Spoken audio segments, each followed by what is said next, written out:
बिस्मिल्लाहिर्रहमानिर्रहीम। अस्सलामुअलैकुम वरहमतुल्लाहि वबरकातुहू। जी जनाब, खुश आमदीद। तो मैं हूँ बिनते बतूल इंडिया से, और ये है आपका अपना चैनल प्यारी उर्दू। ये चैनल ख़ास तौर पर उन लोगों के लिए है जो उर्दू ज़ुबान सीखने में दिलचस्पी रखते हैं।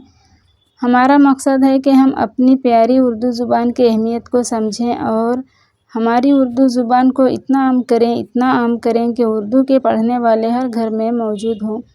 क्योंकि अल्हम्दुलिल्लाह जो मिठास हमारी उर्दू ज़ुबान में है उसकी क्या ही बात है।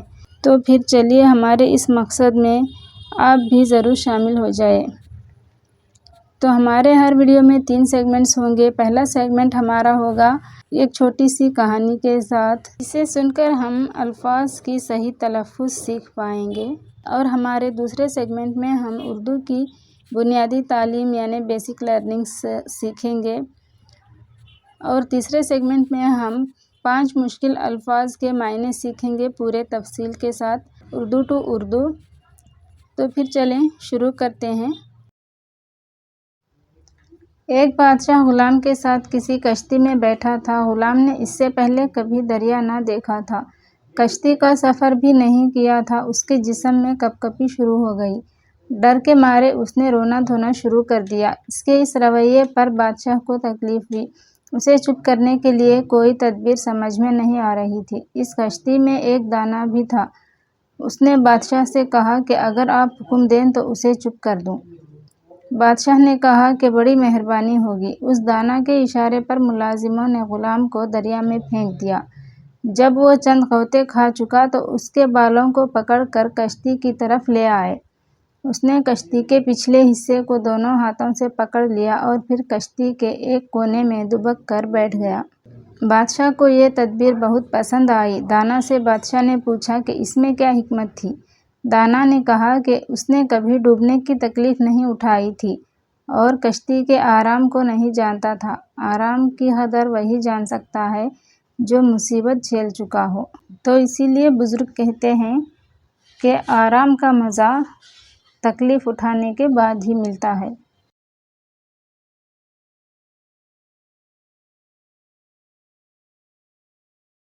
तो पिछली वीडियो में हमने हुरूफ़ तहजी अलिफ से ख़ तक सीखा था, इंग्लिश और हिंदी में किस तरह से पढ़ा जाता है। तो अब आगे बढ़ते हैं और शुरू करते हैं दाल से। तो 11वां हुरूफ़ है उर्दू हुरूफ़ तहजी का दाल। ठीक है, दाल इसको कहते हैं और हिंदी में लिखा जाता है कुछ इस तरह से। तो ये है दाल। और फिर ये है डाल। तो दाल को कुछ नहीं, डाल के ऊपर तोय की निशान। तो डाल के लिए भी यहाँ पर डी ही लिखेंगे हम, DAAL डाल। ठीक है, हिंदी में आएगा डा। तो ये है डाल। फिर आएगा जाल। तो जाल के लिए जेड का यूज़ होगा, ZAAL जाल। और हिंदी में लिखने के लिए हम जा के नीचे एक नुक्ता लगा, फिर तो रे लिखेंगे हम कुछ इस तरह से। ये देखिए, इसको ऐसे करके ऐसे लिखेंगे रे को।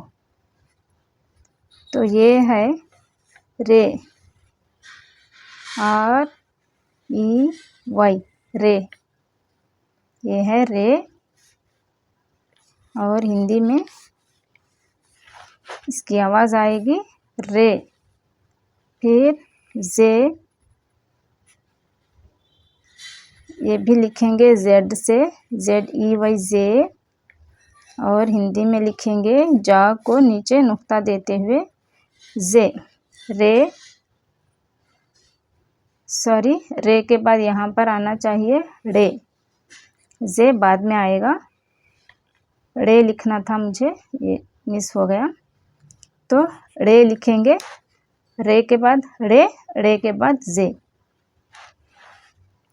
तो रे लिखने के लिए भी यहाँ पर हम डी का यूज़ करेंगे, DEY, रे, ठीक है। और यहाँ पर यूज़ करेंगे रे, ये वाला रे।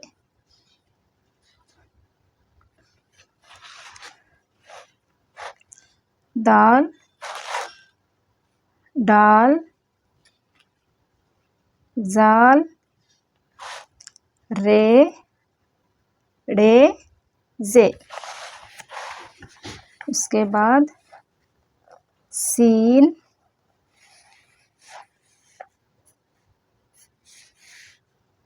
Scene, SEEN, scene.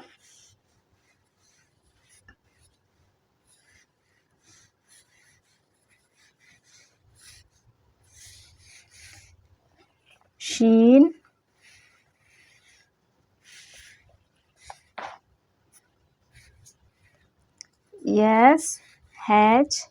SHEEN, शीन, ठीक है। तो श लिखेंगे और ई की मात्रा फिर न, शीन, सीन, शीन। स्वाद,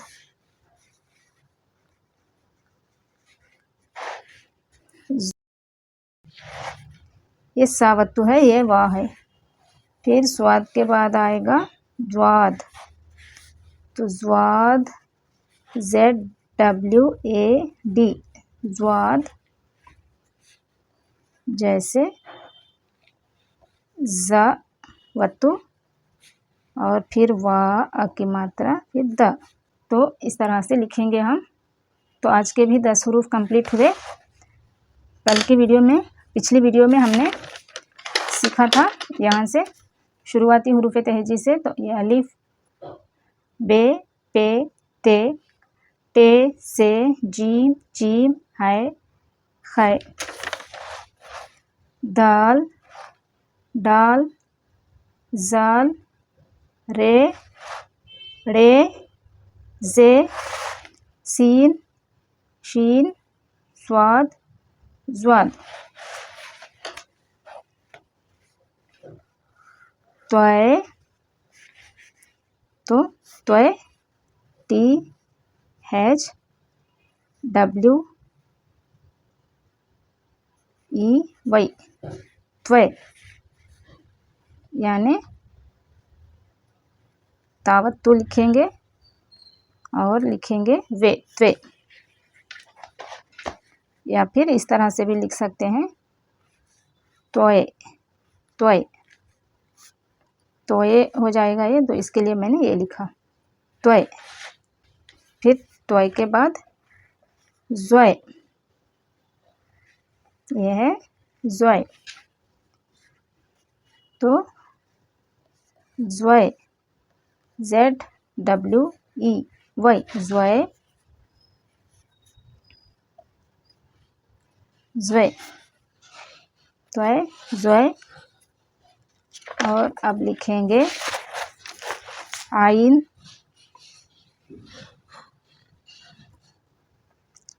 तो ये है आइन,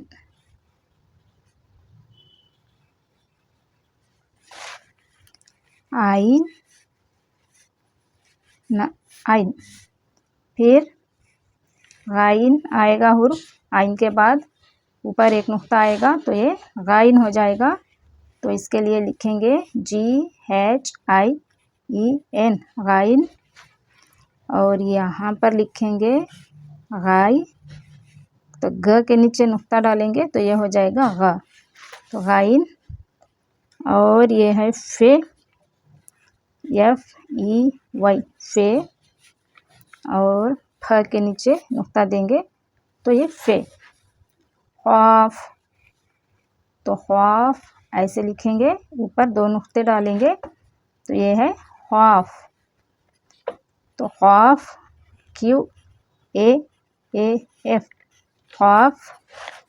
ख्वाफ के लिए ख, फ, खौफ। फिर लिखेंगे, ये है काफ, ये काफ ऐसे लिखेंगे, KAAF काफ, क अ फ काफ, लाम LAAM लाम। तो ये है लाम। तो ये उर्दू का ल की आवाज़ के लिए यूज़ होता है, लाम। और ये है मीम। तो ये म की आवाज़ के लिए यूज़ होता है उर्दू में, मीम, MEEM, मीम, इसको कहते हैं मीम, यानी ये वाला मीम। तो आगे है हुर्फ नून। तो नून ये ना की आवाज़ के लिए यूज़ होता है, यन की आवाज़ के लिए, नून, NNN, नून।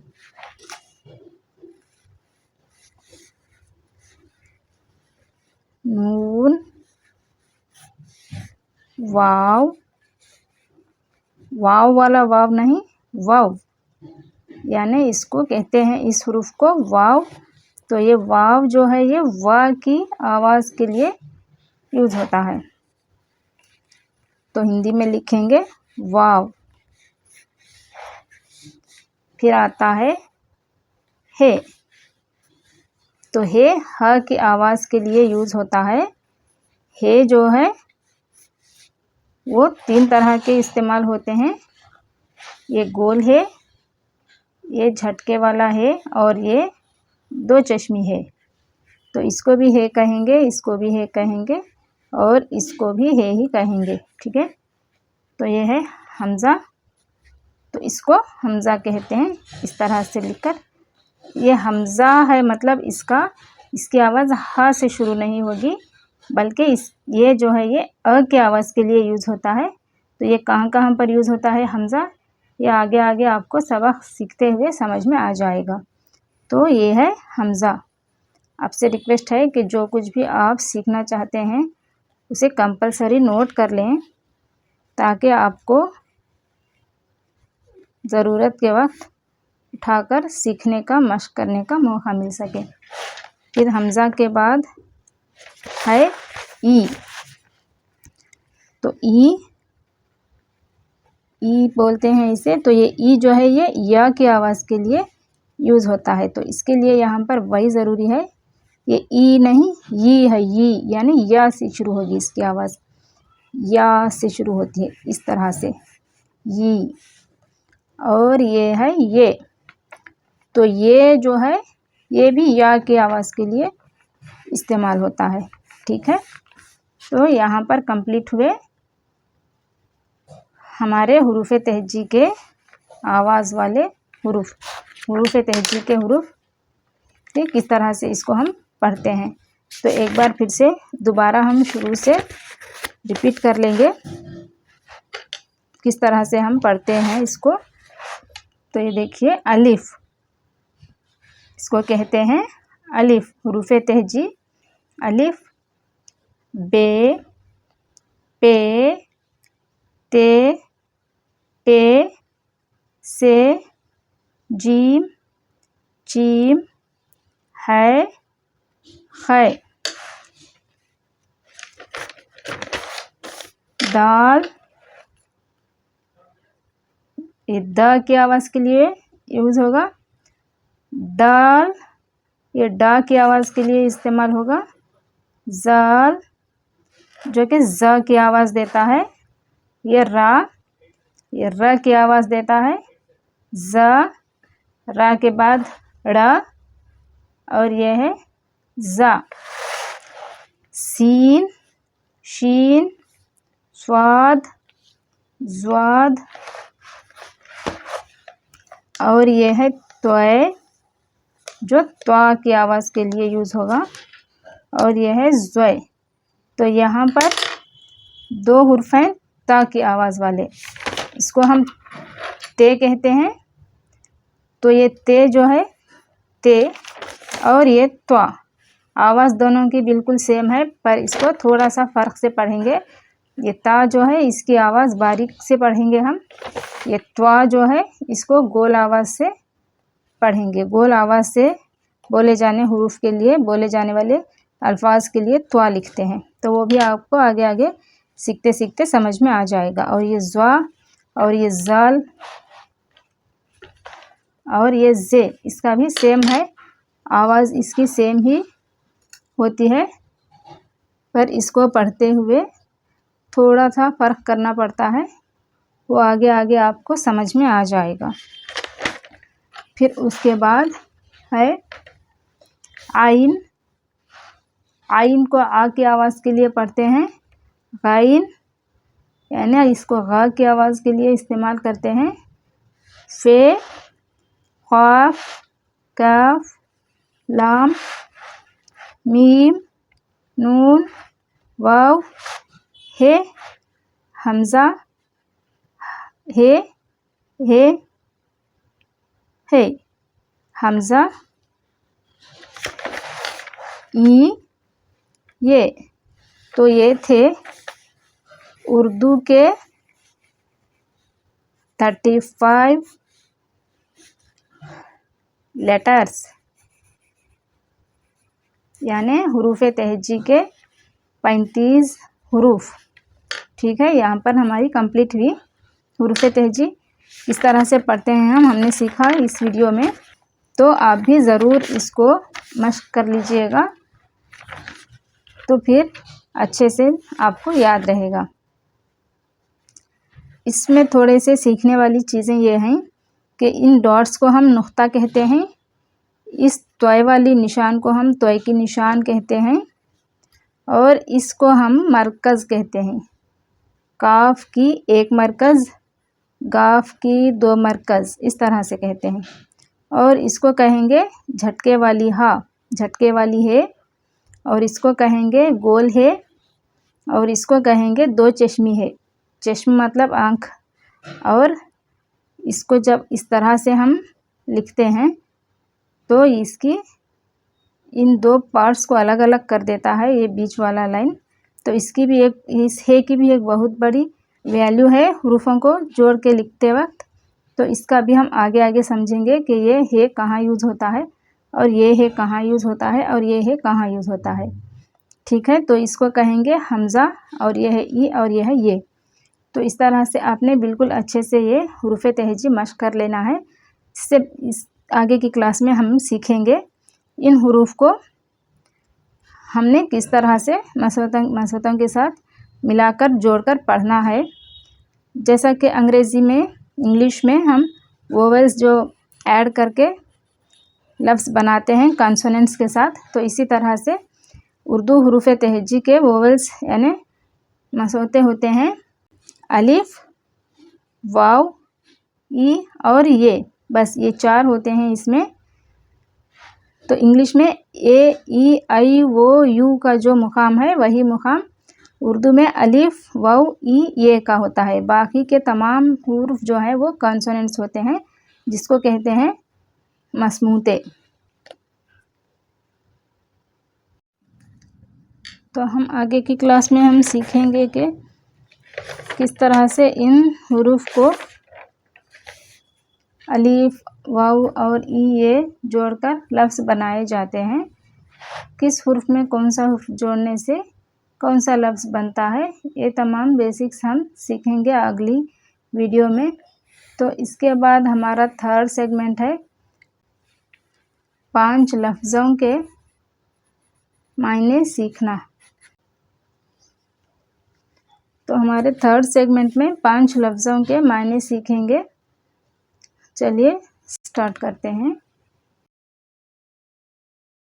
नंबर 1 है दानाई, अक्ल समझ और दानिशमंदी, यानी दानिशमंदी के साथ सोच समझकर बात करना, इसको दानाई कहते हैं।